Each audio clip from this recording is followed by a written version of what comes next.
చాలా రోజుల తర్వాత ఉదయ్ భాను గారు మళ్ళీ ఈవెంట్స్ చేస్తున్నారు. థ్యాంక్ యూ అండి. మళ్ళీ ఒకటే చేశానండి, మళ్ళీ చేస్తానని గ్యారంటీ లేదు. గ్యారంటీ లేదా? రేపే ఈవెంట్ అనుకుంటాం, చేసే రోజు ఉండదు ఈవెంట్. అంత పెద్ద సిండికేట్ ఎదిగింది ఇక్కడ. సుహాస్ మా బంగారం కాబట్టి ఏదో చేయగలిగాం. Okay, thank you so much అండి. నిజం చెప్తాను మనసులోంచి. రీసెంట్గా హీరో సుహాస్ నటించిన మూవీ ఏదైతే ఉందో దానికి హోస్ట్గా వ్యవహరించిన ఉదయ్ భాను గారు చేసిన కమెంట్స్ చాలా వైరల్గా మారాయి. అయితే ఎప్పటి నుంచో అసలు ఈ యాంకరింగ్ ఫీల్డ్లోని కేవలం సుమ గారు, శ్రీముఖి గారు, అనసూయ గారు వీళ్ళైనా, ఇంతకుముందు ఉన్న వాళ్ళు సరిగ్గా చేయరా, లేకపోతే వాళ్ళకి అవకాశాలు రారా, లేకపోతే తొక్కేస్తున్నారా అన్న క్వశ్చన్స్ చాలా మందిలో ఉంటాయి. ఎందుకంటే వాళ్ళని అభిమానించే అభిమానులు కూడా వీళ్ళని మేము ఎందుకు చూడలేకపోతున్నాం అని చెప్పి చాలామంది అడుగుతున్న పరిస్థితి కూడా కనిపిస్తుంది. ఈ నేపథ్యంలో ఇటు ఉదయ్ భాను గారు చేసిన కమెంట్స్ ఏవైతే ఉన్నాయో, మేబీ ఇదే నాది లాస్ట్ అవ్వచ్చు, లేకపోతే మళ్ళీ నాకు వస్తుందో రాదో కూడా చెప్పలేము, ఏదో సుహాస్కి నా మీద అభిమానం ఉంది కాబట్టి ఈరోజు ఇక్కడ నేను చేస్తున్నాను అని వచ్చేటట్టు మాట్లాడిన మాటల్ని ఏ విధంగా తీసుకొచ్చి అంటారు. సో నిజంగానే ఇలాగా ఈ పోటీలు అన్నవి ఉంటాయి అన్న విషయాలు తెలుసుకునే వారు మనతో పాటు ప్రముఖ ప్రొడ్యూసర్ నట్కుమార్ గారు ఉన్నారు. సార్ నమస్తే. సో అందరూ అడుగుతూ ఉంటారు, ఈ హోస్టింగ్లోని మనకి ఎందుకు ఒకరిద్దరు మాత్రం ఎప్పుడూ కనిపిస్తూ ఉంటారు, రిమైనింగ్ వాళ్ళు హ్యాండిల్ చేయలేరా, అవకాశాలు రావా, వచ్చినా వీళ్ళు ఇవ్వరా? సో ఇవాళ ఉదయ్ భాను గారు చేసిన ఈ కమెంట్స్ ఏవైతే ఉన్నాయో నిజమే అయ్యుండొచ్చు కదా.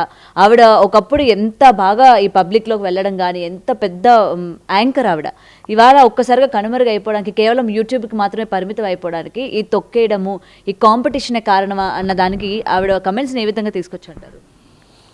ఓకే, ఉదయ్ భాను గారు మంచి యాంకర్, మంచి ఆర్టిస్టు, చాలా మంచి హీరోయిన్గా కూడా యాక్ట్ చేసింది. మా ఫ్రెండ్ ఇప్పుడు సురేంద్ర రెడ్డి సినిమాలో హీరోయిన్గా యాక్ట్ చేసింది. మా సినిమా కొలవర్త్రి సూపర్ డూపర్ హిట్ సినిమాకి ఆమె యాంకరు.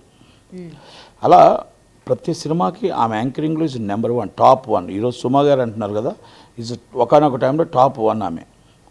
మరి ఆ రోజు ఆమె టాప్ 1లో ఉండేటప్పుడు కొంతమంది ఇదే కామెంట్స్ చేశారు కదా.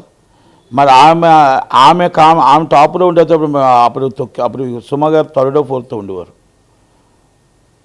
చాలామంది. మరి ఆమె టాప్ 1. ఆమె ఎంత అంటే అంత రెమ్యూనరేషన్ ఇచ్చేవారు. అసలు ఖాళీ దొరికేది కాదు. 2 hours 3 hours రోజు 2-3 ప్రోగ్రామ్స్ కూడా చేసేవారు, నాకు బాగా తెలుసు. మరి అలాంటప్పుడు మరి ఆమె మాట్లాడేటప్పుడు ఆమె దగ్గర కింద ఉన్న వాళ్ళందరూ వాళ్ళు ఎంత బాధపడి ఉంటారు. వాళ్ళందరూ కూడా ఆ రోజు వాళ్ళని కూడా మీరు తొక్కినట్టే కదా. అంటే ఇది తొక్కడం అంటూ ఉండదు. ఇది ఒక్కొక్క టైం ఒక్కొక్కరికి వస్తుంది.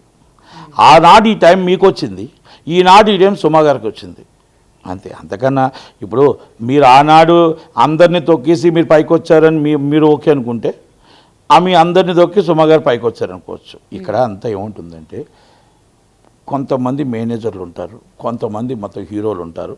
పలానా యాంకరింగ్ బెటర్, అంతే, ఆ యాంకరింగ్ పెట్టండి. పలానా కామెడీ ఆర్టిస్ట్ బెటర్, ఆ కామెడీ ఆర్టిస్ట్ని పెట్టండి. మరి అప్పుడు అందరూ కూడా మరి మిమ్మల్నే కదా ఎంకరేజ్ చేశారు. మరి మీరు కొన్ని మీ అనువైన కారణాల వల్ల, మీ వ్యక్తిగత కారణాల వల్ల మీరు కొంత దూరం అయ్యారని నేనంట. మీరు కొంత దూరం అయ్యారు. దూరం అయితే ఆటోమేటిక్గా అందరూ ఇంకోరు దూరిపోతారు. మేబీ ఈ సినిమా ఫీల్డ్లో ఒక్కరు ఛాన్స్ వస్తే ఇంకొక ఛాన్స్ పైకి వచ్చేస్తుంది. వాళ్ళ టాలెంట్ చూపించుకున్నారు. ఈజ్ నెంబర్ 1 టాలెంట్గా ఉండేటప్పుడు, మీ సూపర్బ్ ఉండేటప్పుడు, మీ వ్యక్తిగత కారణాలు కొన్ని విషయాల్లో మీరు దూరం అయ్యారు ఇండస్ట్రీకి కొంత టైం. ఆ టైంలో కొంతమంది హైలైట్ అయ్యారు, మళ్ళీ మీరు స్టార్ట్ అయ్యేటప్పుడు లో అయ్యారు. మళ్ళీ తర్వాత కొంచెం ప్రోగ్రామ్స్ చేసుకుంటూ వచ్చారు. ఈరోజు మీరు నేనే ఉండగలుగుతాను లేకపోతే నేను ఉండను అంటే కంపల్సరీ ఉండాలి. ఈ టైంలో వీళ్ళు ఉండాలి. ఈ టైం కొన్ని సంవత్సరాలు హీరోయిన్గా కొంతమంది చేస్తారు, కొన్ని సంవత్సరాలు వదిన క్యారెక్టర్లు చేస్తారు, కొన్ని సంవత్సరాలు తల్లి క్యారెక్టర్లు చేస్తారు. తర్వాత సినిమా కనుమరుగు అయిపోయి కొత్త వాళ్ళు వస్తారు. అలాగే ప్రతిసారి అందరూ అంతే. మన శాశ్వతంగా ఇండస్ట్రీని వెళ్దామని మనం అనుకోవడానికి లేదు. అలాగే మనకి ఇండస్ట్రీలో మన టోటల్గా ఈ రావు, మనకి ఇది ఏమంటారు, ఆ ఇండస్ట్రీలో మనకి ఏమి అవకాశాలు రావు అని అంటానికి లేదు. మీరు ఎన్నో అవకాశాలు వచ్చాయి. మీకు సినిమా కలమతల్లి మీకు ఎన్నో అవకాశాలు ఇచ్చింది కూడా. నేను ఉదయ్ భాను గారి మాటకి నేను ఏకీపించను. ఎవరికి టాలెంట్ ఉంటే వాళ్ళు తీసుకుంటారు. మీకు టాలెంట్ లేదు అన్ను. ఆనాడు మీ టాలెంటు మీకు మొత్తం బిజీగా ఉన్నప్పుడు తక్కువ వాళ్ళకి టాలెంట్ ఉంది. కాకపోతే ఏంటంటే ఆ ప్రోగ్రాంలో మళ్ళీ ఎందుకు రిస్క్ చేయడం అంటూ మిమ్మల్ని పెట్టుకోవడం మొదలుపెట్టారు. మీరు ఎప్పుడైతే గ్యాప్ ఇచ్చారో, మీ కారణాలతో ఆగారో ఇంకొకరి మధ్యకి వచ్చారు. సుమ గారు అవ్వచ్చు, మేబీ ఇంకెవరు అవ్వచ్చు. ఆమెకు ఈరోజు టాప్కి వెళ్ళిపోయారు. ఆమె టాప్కి వెళ్ళిపోయిన తర్వాత ప్రతి ఒక్కరు ఇప్పుడు ఆమె పిలుస్తున్నారు. ఆమె ఖాళీ లేకపోతే ఇంకొకరిని పిలుస్తారు. శ్రీముఖి గారు అవ్వచ్చు, మేబీ ఎవరైనా అవ్వచ్చు. నేనేమంటున్నానంటే ప్రతి దానికి కూడా ఒక టైం ఉంటుంది. ఒకానొక టైం మీది, ఇప్పుడు టైం సుమా గారిది. ఎవరైనా సరే సుమా గారు అయిపోయిన తర్వాత ఇంకొకరు వస్తారు, ఇంకొకరు బాగున్నారు. ఇప్పుడు శ్రీముఖి గారు వచ్చారు, ఆమె బాగుంది అనుకోండి, ఆమె టాప్ అవుతుంది, సుమా గారు కిందకు దిగుతారు. అలాగే చాలామంది, అంటే మనం ఎన్ని సంవత్సరాలు ఉంటాము, హీరోయిన్గా జనాలు మన ఎన్ని సంవత్సరాలు చూస్తారు, మన టీవీలో ఎంత రేటింగ్ వస్తుంది, మన వాయిస్ ఎంత ఉంటుంది అనేది కొంచెం కొంచెం ఉంటుంది. ఈరోజు నేను నాది 10 మంది చూస్తున్నారు కాబట్టి మీరు మైక్ పెట్టారు. నన్ను చూడని రోజు మీరు మైక్ రారు, నేను ఫోన్ చేసినా కూడా మీరు వెనక్కి వెళ్ళిపోతారు. ఎందుకంటే మీది నాది చూడనప్పుడు నాది చేసి నాది మరి ఇంటర్వ్యూ తీసుకొని మీ టైం వేస్ట్, నా టైం వేస్ట్ కదా. సేమ్ అంతే. మీరు యాంకరింగ్ చేసేటప్పుడు మీ రేటింగ్ బాగుంది, మీ ఆల్రెడీ యాంకరింగ్ బాగుంది, ఇప్పుడు మీకంటే బెటర్ యాంకరింగ్గా వాళ్ళు చేయొచ్చు.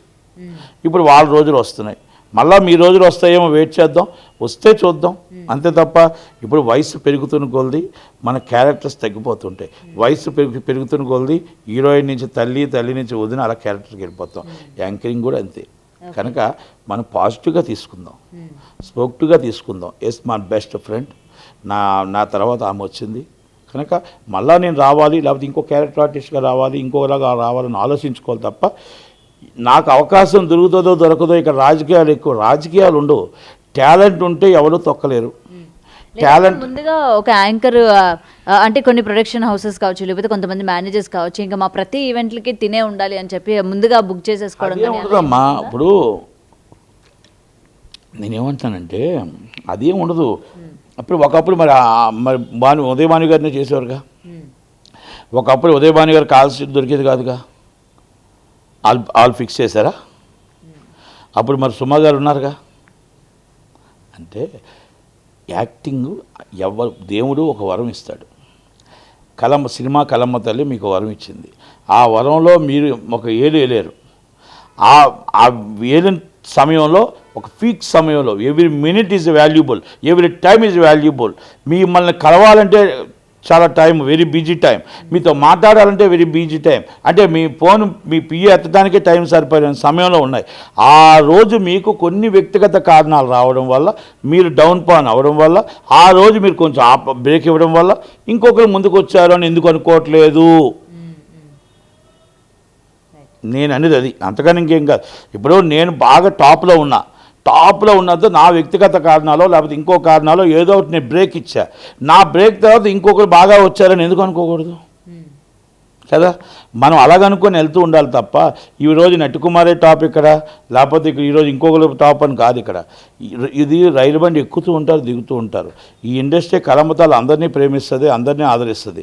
కలమ్మ తల్లి అదృష్టం మనకి ఇస్తుంది. ఆ అదృష్టాన్ని నిలబెట్టుకోమా, ఒక్కొక్కరు ఒక్కొక్క దారిలో వెళ్తుంటారు. ఒక్కొక్కరు లైఫ్ని నిలబెట్టుకుంటారు, ఒక్కొక్కరు లైఫ్ని పోగొట్టుకుంటారు. ఒక్కొక్కరు లైఫ్ని దీని వచ్చిన డబ్బుని జాగ్రత్త పెట్టుకుంటారు, ఒక్కొక్క లైఫ్ని మొత్తం టోటల్ రోడ్డు మీద పడిపోతారు. ఇది మన పుట్టక ముందు నుంచి ప్రతిరోజు చరిత్ర ఇది. సావిత్రమ్మ గారిని చూసాం, ఎంతోమందిని చూసాం, రంగారావు గారిని చూసాం, అల్లు రామలింగ గారిని చూసాం. మొత్తం చరిత్ర చూసుకొచ్చాం, పెద్ద వాళ్ళని తీసుకొచ్చాం. వాళ్ళందరూ ఒక్కొక్కరు టాప్లో ఉన్న వాళ్ళు ఉన్నారు, కింద దెబ్బతిన్న వాళ్ళు ఉన్నారు, ఇబ్బందులు పడిన వాళ్ళు ఉన్నారు, అన్నీ ఉన్నారు. మరి కలమ్మ తల్లి అందరినీ ఆదరిస్తుంది. ఆదరించిన తర్వాత మనం ఏ నిర్ణయం ఎత్తుక్కుంటాం, ఏ రూట్ ఎత్తుక్కుంటాం అనేది ఆలోచించుకోవాలి. శోభన్ బాబు గారు ఒక రూట్ ఎత్తుక్కున్నారు, 1000 కోట్లు సంపాదించారు. ఒక కృష్ణ గారు ఒక రూట్ ఎత్తుక్కున్నారు, వాళ్ళ కొడుకు పెద్ద హీరో అయ్యాడు. ఒక్కొక్కరు ఒక్కొక్క టైపు. కృష్ణరాజు గారు, ప్రభాస్ గారు అదొక టైపు. అంతకుముందు అందరూ అంటే వాళ్ళు సూపర్గా ఉన్నారు. అలాగే ఎంతోమంది కదా, ఒక్కళ్ళు మనం అంటానికి లేదు. మరి అందరికీ ఒక్కొక్క పందా ఎత్తుక్కున్నారు. ఆ పందాలో ఒకరికి ఇబ్బంది కలిగి ఉండొచ్చు, ఒకరికి వచ్చి ఇబ్బంది కలిగినోడు సినిమా కలమ్మ తల్లి ఇబ్బంది పెట్టలే. మనం తెలుసుకోనో తెలియకో ఇరుక్కున్నాం. సినిమా కలమ్మ తల్లి ఇచ్చిన ఛాన్సు. ఒకప్పుడు మా నాన్న పేదవాడు, మా అమ్మ పేదది, మేము చాలా కూటికి ఉండేవాళ్ళమి. మాకు చూస్తే మాకు రోజుకి బస్కి డబ్బులు ఛార్జీల్లోకి వెళ్ళేవాళ్ళమి. కనుక మా పిల్లలకు ఆ పరిస్థితి రాకూడదు అని చెప్పి సినిమా కలమ్మ తల్లి దగ్గరికి వచ్చి ఆ కలమ్మ తల్లి పాదాల మీద దండం పెట్టి, మాకు భిక్ష పెట్టావు, మా జీవితం ఇచ్చావు తల్లి, జీవితాంతం మేము మర్చిపోమని చెప్పి వాళ్ళ ఫ్యూచర్ పాత గతం గుర్తు చేసుకుంటూ, ఆ లైఫ్ని గుర్తు చేసుకుంటూ పిల్లల్ని ఈరోజు బెంచ్ కారులో తిప్పుతున్న కొంతమంది ఉన్నారు, చాలామంది ఉన్నారు వాళ్ళంతా. అలాగే వాళ్ళు లేని వాళ్ళు వచ్చినా, ఆ గతం గుర్తొచ్చినా, ఇప్పుడు నరమంతపు సిరి వచ్చి నడి రోడ్డు మీద పడిపోయి కొన్నాటికి బానిస అయిపోయి నడి రోడ్డు మీద పడిపోయిన వాళ్ళు కూడా ఉన్నారు. అది సినిమా కలమ్మ తల్లి బిడ్డలే. కనుక దారులు రెండు ఉంటాయి, మంచి దారి చెడు దారి. నీకు దేవుడిచ్చిన వరాన్ని నువ్వు చెడు దారి ఎత్తుక్కుంటే నువ్వు నాశనం అయిపోతావు, మంచి దారి ఎత్తుక్కుంటే నువ్వు అందరం ఎక్కుతావు కదా. ఈ రెండు దారుల్లో ఏ దారి కావాలని కలమతల్ని అడిగితే మనం కొంతమంది ఏమనుకుంటారంటే దేవుడిచ్చిన వరం నాకు మంచి దారే కావాలనుకుంటారు. లేదు నేను మొత్తం టోటల్గా ఒకప్పుడు నాకేం డబ్బు లేదు, ఈరోజు డబ్బు వచ్చింది, గర్వం పెరిగింది, నాకు మొత్తం పిఏలు వచ్చాయి, కార్లు వచ్చాయి, అన్నీ వచ్చాయి, మళ్ళా మొత్తం టోటల్గా నేనే రాజు నేనే మంత్రి అంటారు. కళ్ళు తీసి కళ్ళు తెచ్చారు, లోపల మంత్రులు పోయే అందరూ పోయే కిందకి దబ్బని పడతారు. మారుతి కారు ఉండదు, సైకిల్ కూడా ఉండదు. కనుక ఆ పరిస్థితుల్లో ఉన్న వాళ్ళని చూసాం, ఈ పరిస్థితుల్లో అందరూ ఎక్కిన వాళ్ళని చూసాం. కనుక మనం ఉదయభాను గారు అర్థం చేసుకోవాల్సింది ఏంటంటే, ఒకానొక టైంలో మీరు టాప్లో ఉండేటప్పుడు అక్కడ ఉన్న వాళ్ళందరూ మిమ్మల్ని అలాగే అనుకుని ఉన్నారు. నాకు తెలుసు ఆ విషయం, ఎందుకంటే మీరు ఇండస్ట్రీకి వచ్చినప్పుడు అంతకన్నా మీకంటే ముందే నేను ఇండస్ట్రీకి వచ్చాను. మీరు మామూలుగా మీరు ఇండస్ట్రీకి యాక్ట్ చేయకముందు నుంచి మీరు నాకు తెలుసు, నేను మీకు తెలుసు. కనుక నేనేమంటున్నా, ఆ రోజు మిమ్మల్ని చూసి అలాగే అసూర్యపడ్డారు, మిమ్మల్ని హీరోయిన్గా చూసినప్పుడు అసూర్యపడ్డారు, మీరు యాంకర్గా చేసినప్పుడు అసూర్యపడ్డారు. ఆ చిన్న వాళ్ళందరూ ఆమె ఒక్కరితేనే ఇంకెవరు రారా, 4-5 ప్రోగ్రాంలు ఆమె చెయ్యాలా, యాంకరింగ్ ఆమె చెయ్యాలా అని అన్నారు. మరి ఈరోజు సుమ గారి మీద కూడా అలాగే అనుకోవచ్చుగా. ఆమె ఎవరి జోలికి వెళ్దు పాపం, ఆమె అంతా ఆమె చేసుకుంటుంది. ఆమె ఒక పర్ఫెక్ట్గా చేసుకుంటూ వెళ్తున్నప్పుడు ఆమె రోజు బాగుంది, ఆమె టైం బాగుంది, ఆమె టైమింగ్ బాగుంది అనుకోలేక తప్ప మళ్ళా మనకు ఆ టైమింగ్ రావాలని కోరుకుందాం తప్ప ఎలా చేయాలని రావాలి తప్ప. వయసు పెరిగిపోతూనే ఉంటుంది, తగ్గిపోదు. కనుక వయసు పెరుగుతూనే పోతే హీరోయిన్ నుంచి తల్లి క్యారెక్టర్కి వస్తాం, మనం అర్థం చేసుకోవాలి. ఆ రోజు నాకు ఉదయభాను గారి పరిచయం ఉన్నప్పుడు నాకు 22 సంవత్సరాలు, ఈరోజు 52 సంవత్సరాలు కదా. అంతే, అదే చెప్తున్నాను మళ్ళా. అది కనుక మీరు ఆ రోజుకి ఈ రోజుకి మన వయసు పెరిగింది కదా, మన సినిమాలు పెరిగాయి కదా, వందతనం పెరిగింది కదా. కనుక ఉదయభాను గారు నాకు బాగా కావాల్సిన ఆమె. కనుక ఆమె కూడా బాధపడొద్దు, మీకు మంచిగా క్యారెక్టర్స్ రావాలి, సినిమా ఇండస్ట్రీలో ఉండాలని కోరుకుందాం. ఓకే, మీరు ఆ టైంలో మంచి టైంలో కొన్ని మీకు ఇబ్బందుల వల్ల, పర్సనల్ ఇబ్బందుల వల్ల మీరు ఇంకా టాప్కి వెళ్ళాల్సిన వాళ్ళు వెళ్ళలేకపోయారు. ఎదుటి వాళ్ళ మీద ఇష్టపడొద్దు, ఎదుటి వాళ్ళ మీద బాధపడొద్దు, కష్టపడొద్దు. నీకు ఎట్టి పరిస్థితులు మంచి రోజులు వస్తాయని, బాగుంటుందని, నువ్వు బాగుండాలని కోరుకుందాం. Thank you very much. Thank you. For more videos like this, subscribe Big TV channel.